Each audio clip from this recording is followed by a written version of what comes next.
Saudi अरब जो घरू वज़ीर प्रिंस अब्दुल अजीज बिन सऊद बिन नाइफ पाकिस्तान जे दौरे ते इस्लामाबाद पहुंची वियो। अवां खे अहम ख़बर ॾेई रहिया हूं। सऊदी अरब जो घरू वज़ीर प्रिंस अब्दुल अजीज बिन सऊद बिन नाइफ पाकिस्तान जे दौरे ते इस्लामाबाद पहुंची वियो आहे। वफ़ाक़ी घरू वज़ीर शेख रशीद अहमद एयरपोर्ट ते सऊदी घरू वज़ीर जी आजियां कई आहे।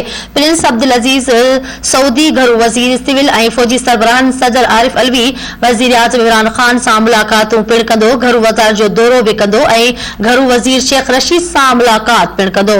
मुलाक़ात में इलाक़ाई सूरतहाल, सऊदी अरब में कैद पाकिस्तान बाबति ॻाल्हियूं थींदियूं।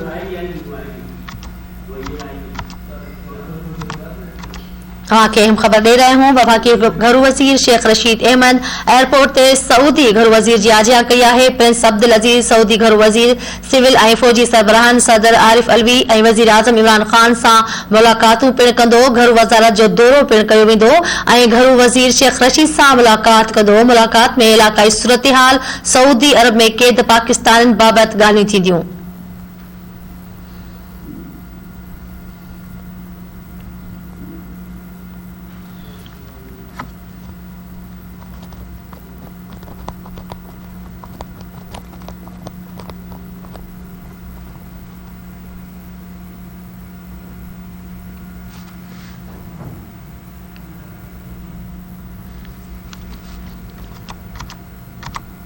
अहम खबर अवां खे ॾेई रहिया हूं। प्रिंस अब्दुल अजीज सऊदी घरू वज़ीर सिविल ऐं फौजी सरबराहन सदर आरिफ अलवी वज़ीर आज़म इमरान खान सां मुलाक़ातूं कंदो। घरू वज़ारत जो दौरो पिण कंदो ऐं घरू वज़ीर शेख रशीद सां मुलाक़ात कंदो। मुलाक़ात में इलाक़ाई सूरतहाल, सऊदी अरब में कैद पाकिस्तान बाबति ॻाल्हियूं थींदियूं।